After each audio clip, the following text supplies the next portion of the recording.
드립니다. 아멘. 좋은 아침입니다. 자, 우리 앞뒤 좌우 돌아보시면서 인사합니다. 사랑합니다. 축복합니다. 우리 한번 인사합니다. 정말 형제를 사랑하십니까? 정말 자매를 축복하십니까? 아마 교회만큼 사랑이라는 단어를 많이 사용하는 단체는 없을 겁니다. 그런데 교회만큼 서로를 미워하는 곳도 많지는 않을 겁니다. 사실 아닙니까? 분명 사실일 겁니다. 아마 교회만큼 서로를 축복하는 곳도 없을 것입니다.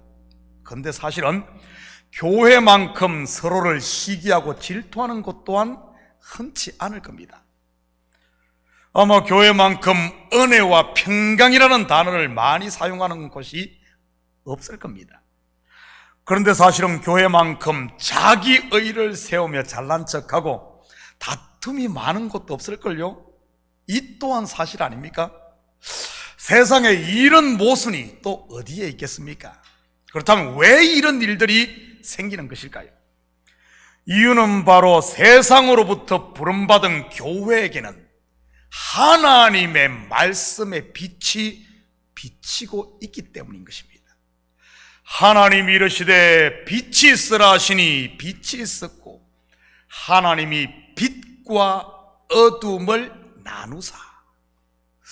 빛으로 인해 우리 속에 있는 어둠의 실체가 드러나서 그런 겁니다.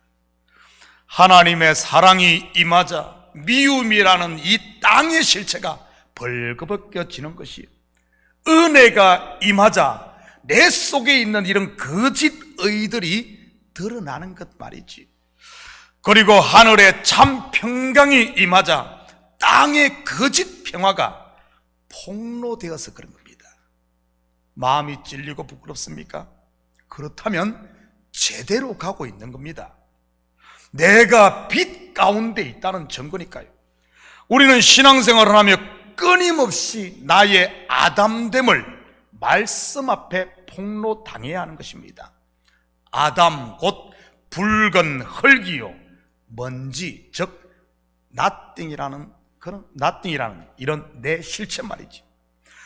다시 말해 말씀 앞에 나의 묵은 땅이 기경되고 바위와 같은 단단한 마음이 부서져야 하는 것이지요. 그래야 곡식을 품을 수 있는 옥토가 되는 것이니까요.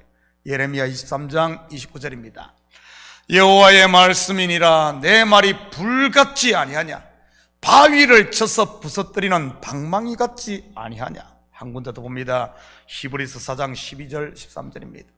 하나님의 말씀은 살아있고 활력이 있어 좌우의 날선 어떤 금보다도 예리하여 홍과 영과 및 관절과 골수를 찔러 쪼개기까지 하며 또 마음의 생각과 뜻을 판단하나니 지으신 것이 하나도 그 앞에 나타나지 않음이 없고 우리의 결산을 받으시리에 눈앞에 만물이 벌거벗은 것 같이 드러나느니라. 그렇다면 왜 하나님께서는 우리의 이런 추한 모습들을 거룩한 성도들이 모인 교회에서 드러내는 것일까요? 세상 사람들로부터 손가락질 받기 딱 좋은 이런 것들을 말이지. 우리를 수치스럽게 하기 위해서일까요? 아닙니다. 오히려 정반대인 것입니다. 우리를 영화롭게 하기 위해서인 것입니다.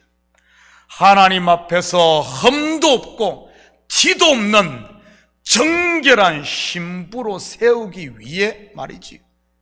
그래야 하나님의 나라를 상속받아 영원한 하나님의 나라를 누릴 수 있으니까요. 저는 우리 성도들이 서로에게서 이런 모습들이 보여지거든 정죄하거나 판단하지 마시고 덮어줄 수 있기를 축복합니다. 그것이 세상과 하나님 나라의 차이점이니까요. 세상은 그런 사람을 보면 영어 표현으로 불링을 하지만 우리말로는 왕따라 그러죠. 교회는 같이 울어주고 품어주는 곳입니다. 다름을 인정하는 곳이 교회요, 약함을 용인하는 곳이 교회요. 어제의 원수가 오늘의 친구가 되는 곳이 하나님의 나라, 교회니까요. 왜냐하면 하나님께서 저와 여러분을 그렇게 품어주셨으니까요. 우리는 지난주 우리에게 임한 구원이 하나님의 전적인 은혜로 말미암은 선물임에 대해 공부를 했습니다. 그렇다면 왜 성경이 이처럼 하나님의 은혜를 강조하고 있는 것이겠습니까? 그것은 하나님이 먹지 말라고 그만 선악과를 따먹고 하나님과 같이 되려고 했던 인간의 이 본성 때문인 것입니다. 돌아서면 잊어버리고 다시 옛날로 돌아가려고 하는 이 인생들의 본성 말이지요. 그래서 성경은 반복 또 반복하며 강조하고 있는 것입니다.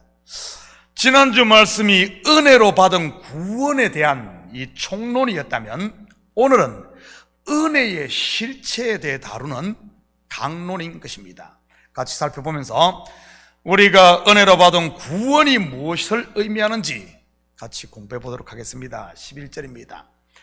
그러므로 생각하라. 너희는 그때에 육체로는 이방인이요 손으로 육체 행한 할례를 받은 무리라 칭하는 자들로부터 할례를 받지 않은 무리라 칭함을 받는 자들이라. 여기서 그때는 언제를 말하는 것이겠습니까? 에베소 성도들이 예수 그리스도를 영접함으로 거듭났을 때입니다. 그때 그들은 이방인이요 할례 받지 못한 자, 곧 죄인이었다는 그런 말입니다. 우리는 바로 바울의 이러한 표현을 통해 소아시아 지방에 세워진 에베소 교회 구성원들이 이방인들이었다는 사실을 알 수 있습니다. 물론 그 가운데 유대인들도 섞여 있었지만 말이지. 그런 이방인들이 어떻게 하나님의 자녀가 되었습니까? 여러분 멀리 볼 것 없이 우리 자신을 한번 생각해 보시기 바랍니다. 여러분이 어떻게 하나님의 자녀가 되었습니까? 아마 그때는 무슨 자격이 있어 내가 된 줄로 생각했을지 모르겠습니다. 그런데 지금 생각해 보면 어떻습니까? 신앙의 초보를 벗고 성숙한 사람이 되었다면 하나님의 은혜라는 말 외에 다른 것으로 어떻게 설명할 수 있겠습니까? 그런데 우리가 하나님을 알아가면 알아갈수록 내가 받은 은혜가 값없이 만들어진 싸구려 은혜가 아님을 발견하게 됩니다. 그렇다면 나에게 주어진 구원이 어떻게 완성되고 만들어졌습니까? 13절 14절입니다. 이제는 전에 멀리 있던 너희가 그리스도 예수 안에서 그리스도의 피로 가까워졌느니라. 그는 우리의 화평이신지라 둘로 하나를 만드사 원수된 것 곧 중간에 막힌 담을 자기 육체로 하시고. 어떻게 만들어진 구원이죠? 창조주 하나님께서 자기 독생자의 핏값을 지불하고 만들어진 겁니다. 물론 피는 생명을 말하는 것이고요, 그것을 14절에서는 육체로 흘렀다라고 말하고 있는 겁니다. 창세기의 언어로 말하면 에덴 동산에 있는 생명나무의 길을 열기 위해 두루 도는 화영금을 독생자 예수가 맞았다는 말이지. 성전의 용어로 하면 지성소의 휘장이 찢어진 것이고요, 저주 아래에 있는 나를 건지기 위해 저주의 나무 십자가에 친히 달렸다는 말입니다. 그러한 결과로 주어진 것이 지금 우리가 받은 구원인 것이고요, 우리가 말씀을 바로 한다면 어찌 하나님께서 자기의 독생자 예수 그리스도의 핏값을 주고 이룬 구원을 내가 했다고 주장할 수 있으며 모든 것을 포기하면서 준비한 영생의 선물을 공짜라고 말할 수 있겠습니까? 절대 그럴 수 없는 것이지. 그는 우리의 화평이신지라. 오늘 본문에 가장 많이 등장하는 단어가 바로 이 화평입니다. 물론 화목, 평안, 하나, 함께라는 다른 표현을 썼지만 원 의미는 같은 화평입니다. 무슨 말입니까? 은혜의 열매가 화평으로 나타난다는 말입니다. 먼저는 하나님과의 화평이고요, 그래서 은혜를 받은 성도는 하나님을 아바, 아버지라 부르는 것이고요. 그리고 두 번째는 형제와의 화평입니다. 은혜를 제대로 아는 성도는 나에게 잘못한 형제도 용납할 수 있어야 하는 겁니다. 하나님의 은혜를 아는 만큼 용서와 용납의 폭이 넓어진다는 것 아십니까?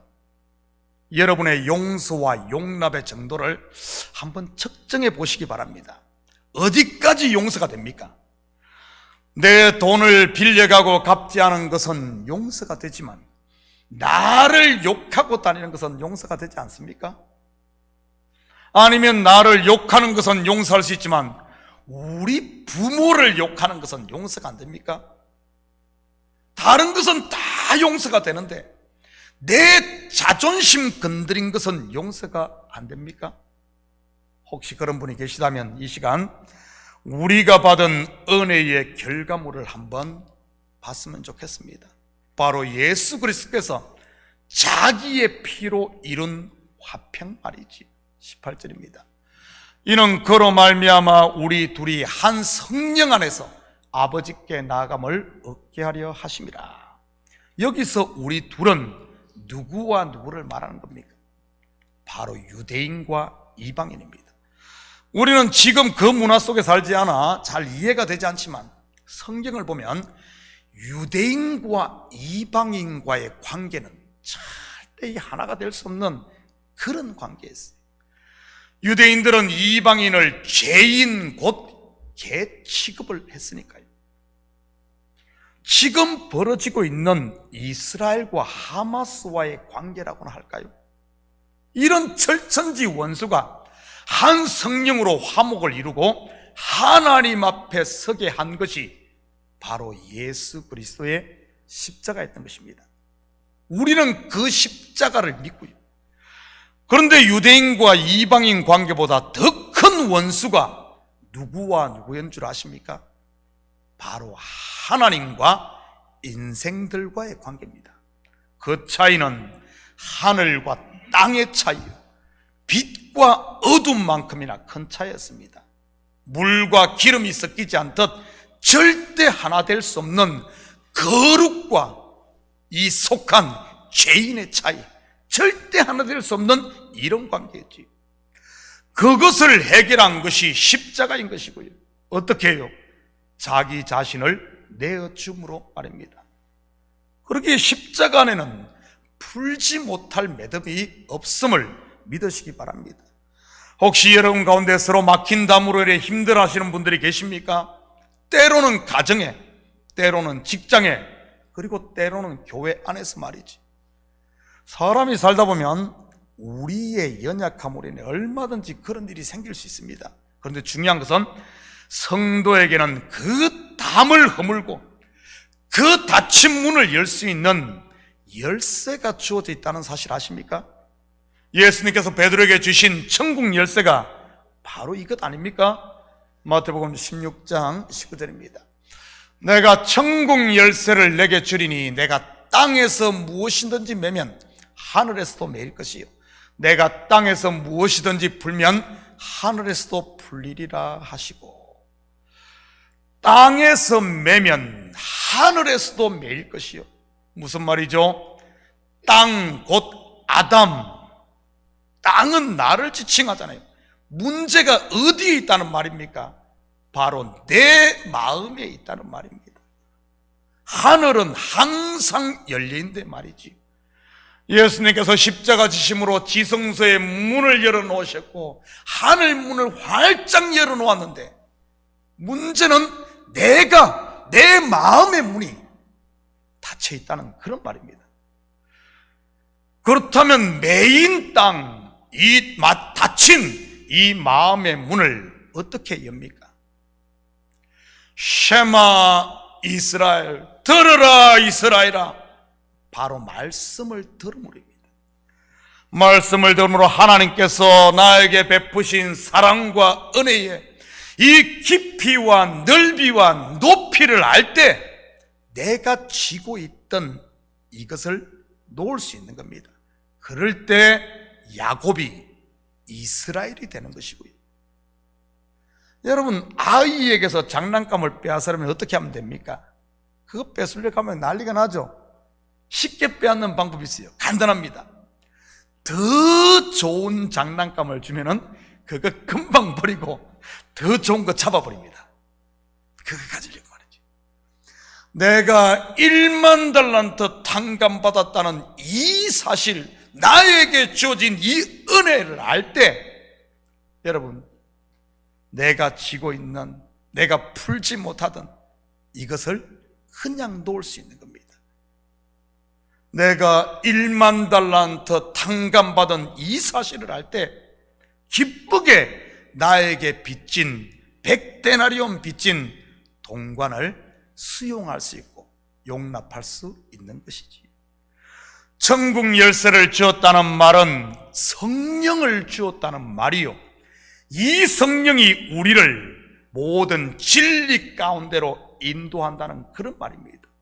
진리를 알 때, 하나님의 은혜와 그 사랑을 알 때 내 마음이 열려지고 품을 수 있다는 말입니다. 하나님께서 베푸신 은혜 말이지. 저는 우리 성도들이 천국 열쇠를 가지고만 계시지 마시고 사용할 수 있기를 축복합니다. 바로 knowing God, 하나님을 알아가는 것 말입니다. 그러면 그 아는 만큼 열리고 열린 만큼 천국을 누리게 되는 것이니까요. 19절 20절입니다. 그러므로 이제부터 너희는 외인도 아니요 나그네도 아니요 오직 성도들과 동일한 시민이요 하나님의 권속이라. 너희는 사도들과 선지자들의 터 위에 세우심을 입은 자라. 그리스도 예수께서 친히 모퉁이 돌이 되셨느니라. 혹시 여러분 가운데 스스로 나는 이 교회에서 외인이라고 느끼시는 분 계십니까? 이 시간 말씀에 귀를 기울이시기를 축복합니다. 하나님은 여러분 한 분 한 분을 외인이 아닌 아들의 핏값으로 산 하나님의 백성이요 하나님의 아들 예수로 불렀으니까요. 또한 그리스도를 머리로 한 몸의 지체로 불렀고요. 이 교회에서 스스로 소외감을 느끼시는 분이 계시다면 이제는 더 이상 남 탓하지 마시고 말씀에 귀를 기울임으로 하나님께서 나를 향한 역할을 찾을 수 있기를 축복합니다. 손으로 부름받은 지체가 자기의 손의 역할은 하려고 하지 않고 머리만 데리고 한다면 스스로 왕따라고 느끼지 않겠습니까? 왜냐하면 아무리 용을 써도 아무도 나를 머리로 인정해 주지 않을 테니 말이지요. 왜냐하면 교회의 머리는 오직 그리스도니까요. 그런데 손이 자기의 역할이 무엇인지 알면 어떻게 되겠습니까? 자기로 말미암아 이 손으로 말미암아 입이 먹을 수도 있고 이 손으로 말미암아 몸이 옷을 입을 수도 있고 이 손으로 말미암아 귀가 가려울 때 귀를 또 긁어줌으로 말미암아 귀가 절골 수도 있고 이 손으로 말미암아 머리도 빗고 얼굴도 광을 내서 멋도 낼 수 있고. 여러분, 이 손이 내가 역할이 무엇인지를 알면 어떻게 외로움을 느끼겠습니까? 왕따가 아니라 나 없이는 다른 지체들이 살 수 없겠구나를 알게 되는 것이지요. 그리고 손이 자기 역할을 잘 감당할 때 모든 지체들로부터 칭찬과 감사 그리고 존경을 받게 되는 것이고요. 어디 손만 그러겠습니까? 우리 몸의 모든 지체가 마찬가지인 것이지요. 서로 화목과 화평을 이루며 건강한 공동체가 되는 것이 하나님의 말씀을 통해 은혜를 알고 내가 이 교회의 지체로 부름받았구나, 그리스도의 몸으로 부름받았구나 하는 사실을 제대로 알 때 이방인이 되는 게 아닙니다. 외인이 되는 것이 아니라 몸에 붙은 한 지체로서 살 수가 있는 것이지. 21절 22절입니다. 그의 안에서 건물마다 서로 연결하여 주 안에서 성전이 되어가고 너희도 성령 안에서 하나님이 거하실 처소가 되기 위하여 그리스도 예수 안에서 함께 지어져 가느니라. 그렇다면 하나님의 나라 곧 하나님의 거하는 성전이 어떻게 우리 가운데 완성되어 갑니까? 예수 안에서 서로 연결되면, 여러분 건축하시는 분들은 알 거예요. 건물을 짓는데 아무리 비싼 재료, 좋은 재료 갖다 놓는다고 해서 건물이 되지는 않습니다. 아무리 많은 사람 교회에다 갖다가 놓는다고 해서 이것이 공동체가 되지는 않아요. 그 재료들이, 그것들이 서로 연결될 때 석가래와 대들보가, 그리고 대들보와 잇몸의 기둥이, 그리고 기둥과 벽과 벽이 연결될 때 이것이 사람이 살 수 있는 집이 되기도 하고, 공부하는 학교 건물이 되기도 하고, 예배를 드리는 예배당도 되는 것입니다. 이것은 하나님의 나라가 그렇다는 거예요. 예수님께서 제자들에게 하나님의 나라는 여기 있다 저기 있다고도 못하리니 하나님 나라는 너희 가운데 있다고 하실 때, 너희 가운데가 무슨 의미겠습니까? 그리스도의 피로 서로 화평을 이룬 공동체 가운데라는 말 아니겠습니까? 다시 말해 서로 연결되어 성전이 된 너희 가운데 하나님이 함께 한다는 말입니다. 연결되지 못하고 재료만 갖다 쌓아놓은 그곳에 하나님의 성전이 되지 않고 하나님이 임하는 게 아니고요. 여러분, 교회라는 헬라 원어가 에클레시아입니다. 이 말은 즉 밖으로, 그리고 클레오, 즉 부르다는 뜻에서 온 합성어입니다. 밖으로 부름받은 공동체를 일컫는 말이 에클레시아 교회입니다. 서로 연결되지 않고 각각 모여 있는 것을 우리는 공동체라고 하지 않습니다. 공동체는 숫자의 많고 적음이 아닌 서로가 하나로 연결된 상태를 공동체, 교회라고 하는 겁니다. 그래서 이 구약의 교회의 가장 전형적인 모습이 이스라엘의 12아들 아닙니까? 그들이 각각 따로 놀 때는 교회라고 할 수가 없었죠. 근데 그 하나를 누가 먹습니까? 요셉이 자기가 애굽에 팔려 자기가 죽음으로 이 12형제와 하나로 다 품게 됩니다. 바로 그 상태가 교회 공동체인 겁니다. 그렇다면 이러한 각 개인을 하나로 묶는 끈이 무엇이겠습니까? 오늘 본문에 보면 바로 성령인 것입니다. 그래서 성령이 없는 모임은 교회가 아닙니다. 1000명, 10,000명이 모여도 각각 따로따로 있는 그냥 집합체는 공동체, 교회가 아닙니다. 그냥 군중 무리일 뿐이죠. 근데 이것들이 성령을 통해서 각각 묶이게 되면 그게 바로 교회가 돼요. 그래서 우리가 사도신경 할 때도 보면은 성령이 서로 교통하는 것을 고백하는 겁니다. 성령의 교통을 통해서 서로 묶이는, 연결된 것 말이죠. 그래서 건강한 교회는 성령의 교통을 통해 성도들이 거밀줄처럼 서로 연결되어 함께 성장해 가며 함께 지어져 가는 것입니다. 그리고 성도들의 신앙 또한 상하의 종속 관계가 아닌 수평의 협력 관계가 되는 것이고요. 그리스도만이 머리입니다. 모든 성도들의 신앙이 평준화된다는 말이지요. 높은 산은 낮아지고 골짜기는 메워지며 모두가 평지로 공동체가 되므로 오직 그리스도 한 분만이 머리로 우뚝 드러나는, 이게 교회의 모습인 겁니다. 그런데 우리 본성은 어떻습니까? 어떻게든 위로 올라가려고 하지 않습니까?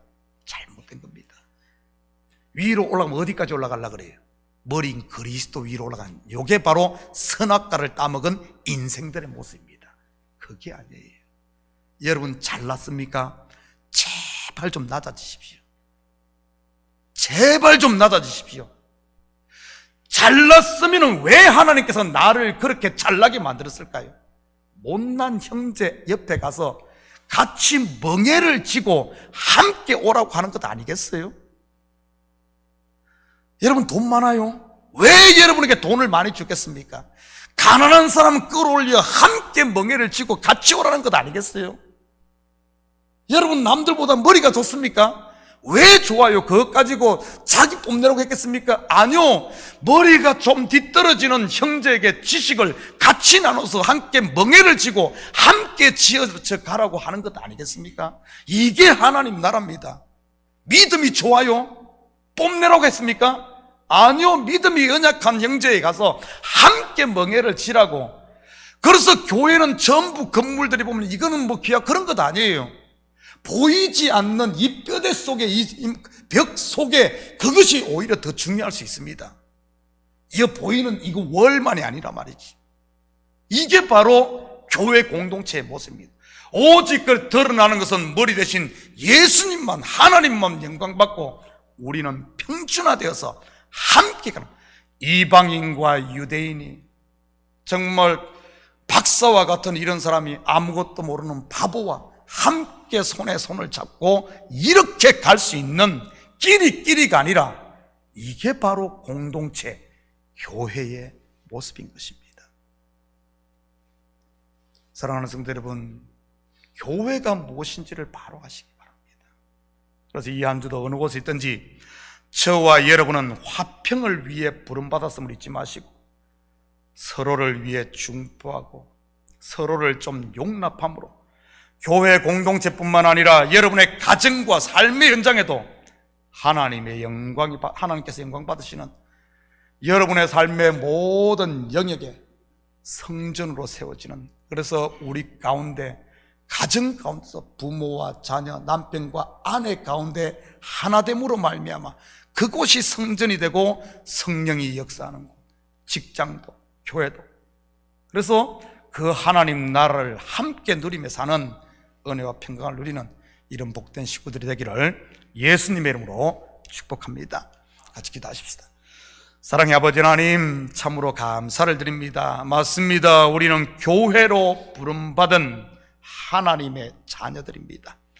우리 속에 남아있는 불순물들을 싹 빼냄으로 말미암아 그 빈자리에 성령으로 충만하게 채워져 서로가 잘 연결되고 견고하게 연결되어 아버지와 화평하며 사랑하며 서로를 위해주는, 그리하여 우리 가운데 하나님 계심을 아버지와 볼 수 있는 교회 되게 도와주시옵소서. 감사드리며 예수님의 이름으로 기도드립니다. 아멘. 우리 다 같이 자리에서 일어납니다. 찬송 218장 우리 찬송 들으신 후에 우리 축도로 예배를 마칩니다.